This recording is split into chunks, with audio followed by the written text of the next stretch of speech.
¿Qué ocurre cuando la mente de un rey, el hombre más poderoso de la tierra, se quiebra de una forma tan aterradora que olvida que es humano? Imaginen a un monarca, dueño de un imperio dorado, un conquistador temido por naciones enteras, que de repente cae de rodillas, no para rezar, sino para arrancar la hierba del suelo con los dientes. Sus súbditos ya no escuchan decretos saliendo de su boca, sino gruñidos guturales, sonidos de una bestia salvaje. Su cuerpo, antes cubierto de sedas y joyas, ahora se empapa con el rocío de la noche, su cabello crece hasta convertirse en un manto áspero como plumas de águila y sus uñas se curvan y endurecen, transformándose en garras de pájaro. Esta no es una leyenda de terror gótica ni el argumento de una película de hombres lobo.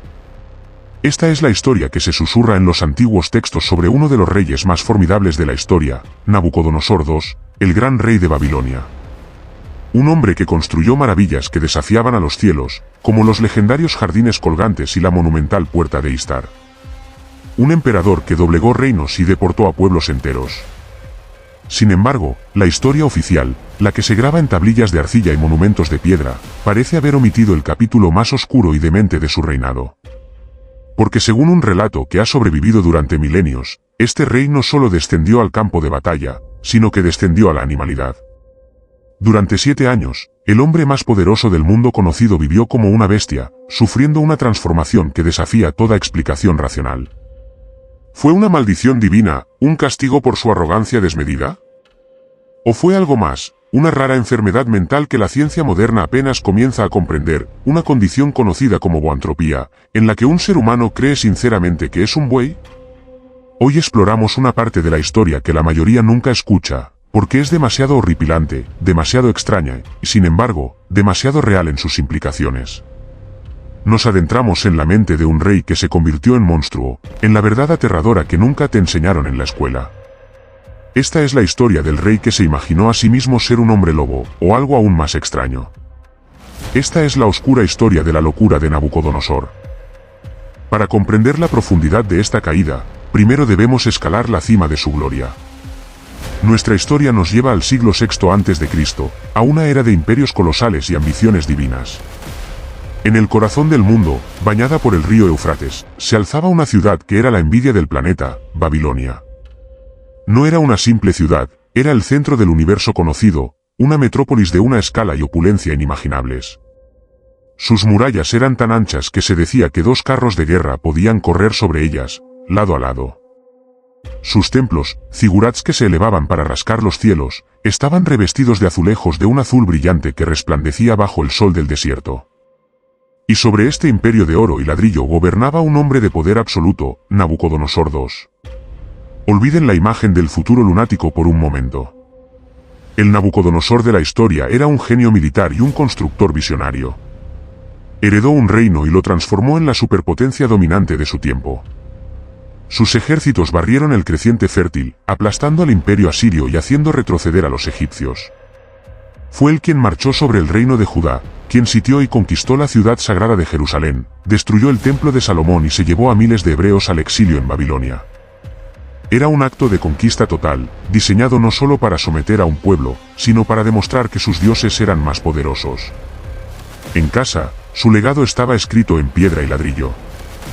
Cada templo restaurado, cada canal excavado, cada muralla fortificada proclamaba su poder. La majestuosa puerta de Istar, hoy en un museo de Berlín, es solo un fragmento de la magnificencia que construyó, decorada con leones, toros y dragones, símbolos de los dioses que, según él, lo habían elegido.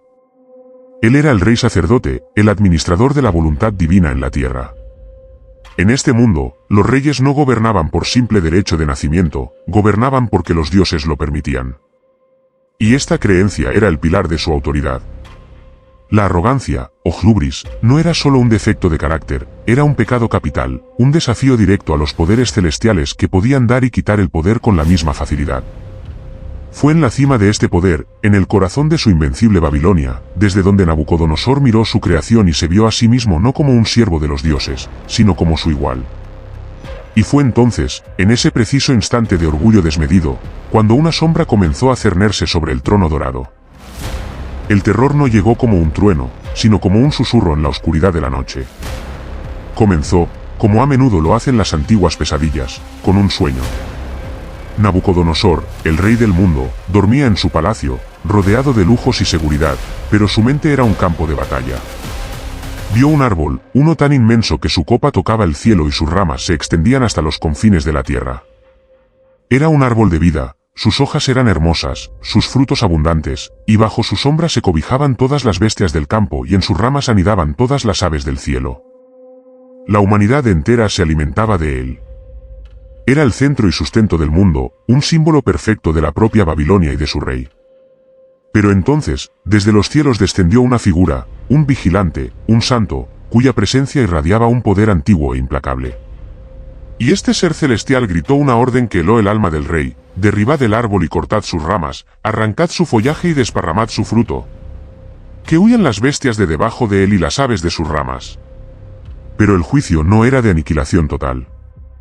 Era algo más retorcido, más humillante. Más dejad en la tierra el tronco de sus raíces, con atadura de hierro y de bronce, entre la hierba del campo. Que se moje con el rocío del cielo, y sea su parte con las bestias en la hierba de la tierra. Que su corazón de hombre sea cambiado, y le sea dado corazón de bestia, y pasen sobre él 7 tiempos. Aterrorizado, Nabucodonosor convocó a todos sus sabios, magos y astrólogos. Ninguno pudo descifrar el significado de una visión tan apocalíptica. Finalmente, llamaron al prisionero hebreo, Daniel, a quien el rey respetaba por su extraña sabiduría y a quien había dado el nombre babilónico de Belsasar. Cuando Daniel escuchó el sueño, el terror se apoderó de él. El texto bíblico dice que permaneció atónito durante 1 hora, su rostro lleno de angustia. El mensajero temía entregar el mensaje.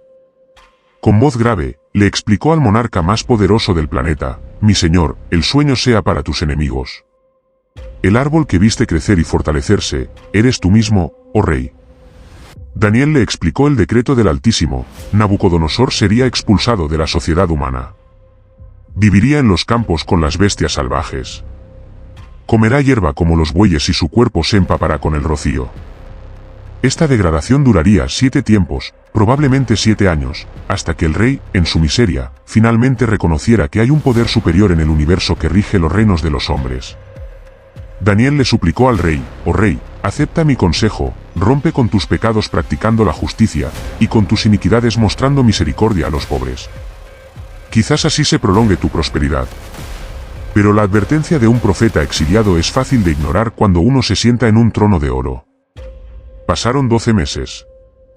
La profecía pareció desvanecerse en la memoria, ahogada por los asuntos del imperio, las celebraciones y la abrumadora evidencia del propio poder del rey. Un día, Nabucodonosor paseaba por la azotea de su palacio real en Babilonia. Debajo de él, la ciudad se extendía como una alfombra de maravillas arquitectónicas.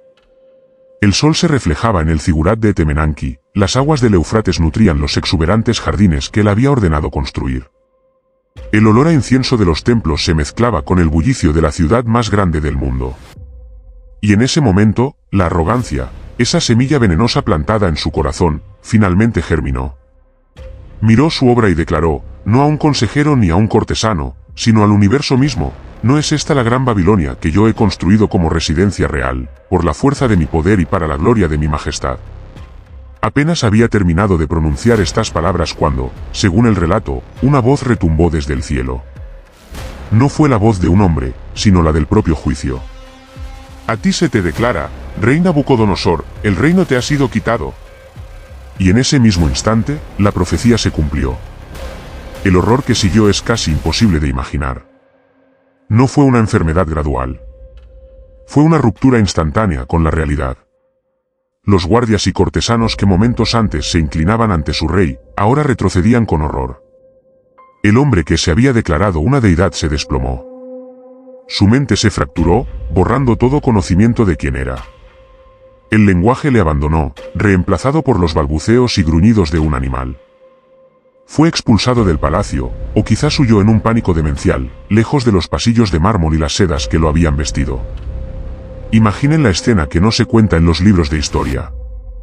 El monarca más grande de la tierra, vagando por los campos abiertos que rodeaban su magnífica ciudad. Sus ropas reales se rasgaron y se pudrieron. Ignoraba los refugios, durmiendo a la intemperie, sintiendo el frío rocío nocturno empapar su piel. Comía hierba. no como un acto de desesperación, sino porque en su mente rota, eso era lo que hacía. Era un buey. Sus cuidados cabellos, antes perfumados con aceites, crecieron salvajes y sin control, enredándose y endureciéndose hasta parecer, según el texto, como plumas de águila. Sus uñas, antes meticulosamente cuidadas, crecieron largas, gruesas y curvadas, convirtiéndose en garras afiladas, como las de las aves. Se había convertido en una criatura feral, una abominación a medio camino entre el hombre y la bestia, una visión de pesadilla que vivía a la vista de los mismos muros que proclamaban su gloria. Durante 7 años, el trono de Babilonia permaneció, en esencia, vacío, mientras su rey vivía la vida de un animal en el campo. Una historia tan increíble, tan perfectamente simbólica, nos obliga a hacer una pausa y preguntar, ¿qué sucedió realmente? ¿Cómo pudo el rey más poderoso del mundo simplemente desaparecer durante 7 años para vivir como una bestia sin que el imperio se derrumbara? Aquí es donde la narrativa se fractura en múltiples y fascinantes interpretaciones, cada una revelando una capa diferente de la verdad. Primero, enfrentemos el problema histórico más evidente, el silencio. Fuera del libro de Daniel, no existe ni una sola tablilla cuneiforme babilónica, ni una crónica, ni una inscripción real que mencione esta locura de 7 años. De hecho, los registros babilónicos pintan un cuadro de continuidad. Muestran a Nabucodonosor supervisando proyectos de construcción, manejando los asuntos del Estado y liderando su imperio sin interrupción aparente durante el periodo en que supuestamente estaba comiendo hierba en el campo. Para los historiadores escépticos, esto es una prueba contundente, la historia, tal como se cuenta, simplemente no sucedió. Argumentan que es una ficción piadosa, una pieza de propaganda religiosa. Esta nos lleva a la interpretación teológica, que es, sin duda, la intención original del relato. Para los eruditos hebreos que vivían en el exilio, humillados y lejos de su tierra natal, la historia de la locura de Nabucodonosor era un arma espiritual. Era una poderosa parábola sobre la arrogancia, hubris y la soberanía divina. El mensaje era claro y subversivo: tú, oh gran rey de Babilonia, puedes haber destruido nuestro templo y nuestra ciudad, pero nuestro Dios es tan poderoso que puede despojarte de tu mente, de tu humanidad misma, con una sola palabra. Era una afirmación de que el poder terrenal, sin importar cuán absoluto parezca, es temporal y está subordinado a un poder celestial. La historia no pretendía ser un registro clínico, sino una declaración teológica sobre la justicia cósmica, una fuente de esperanza para los oprimidos de que, al final, los tiranos serán humillados. Sin embargo, ¿y si el relato tuviera una base en una patología real? Aquí es donde la psicología moderna entra en escena con un diagnóstico asombrosamente adecuado: la boantropía. Es un trastorno delirante extremadamente raro en el que un individuo cree que es un buey o una vaca.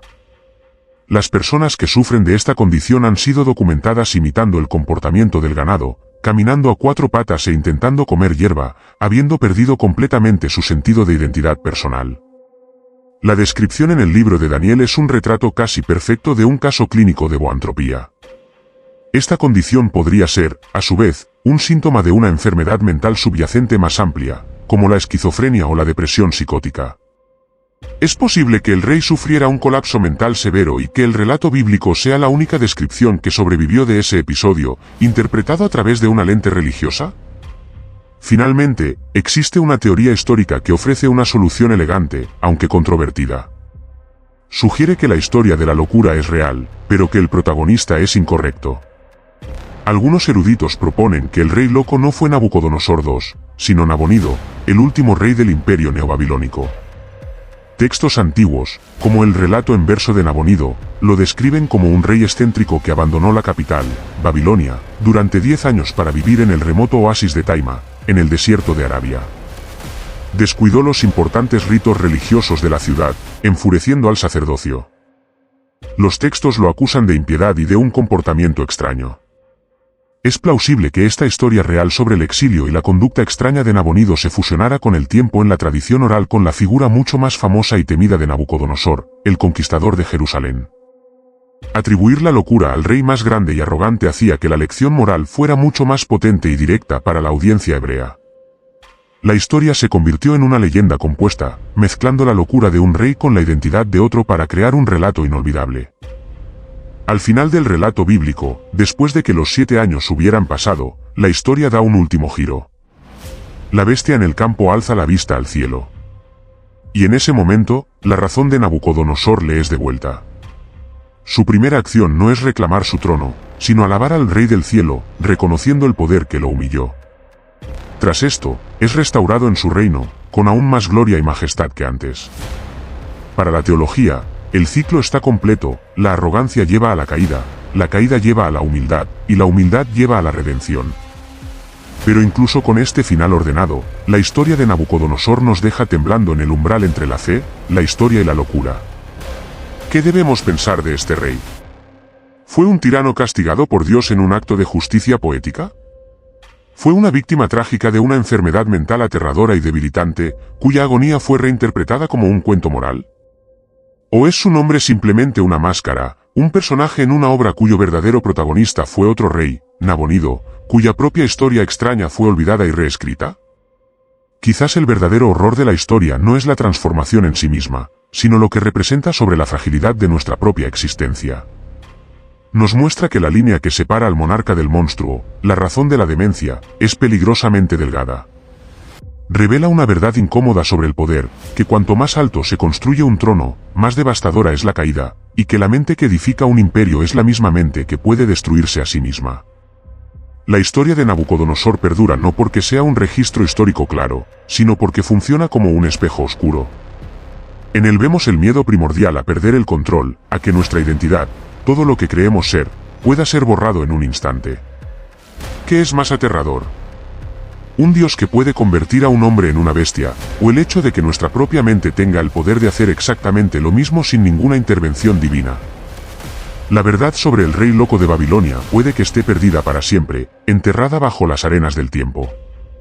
Pero su leyenda sigue siendo una advertencia inquietante. No importa cuán grandes sean nuestros imperios o cuán altas nuestras torres, todos estamos a un solo pensamiento arrogante de vagar por el campo, con el rocío en la espalda y la hierba entre los dientes.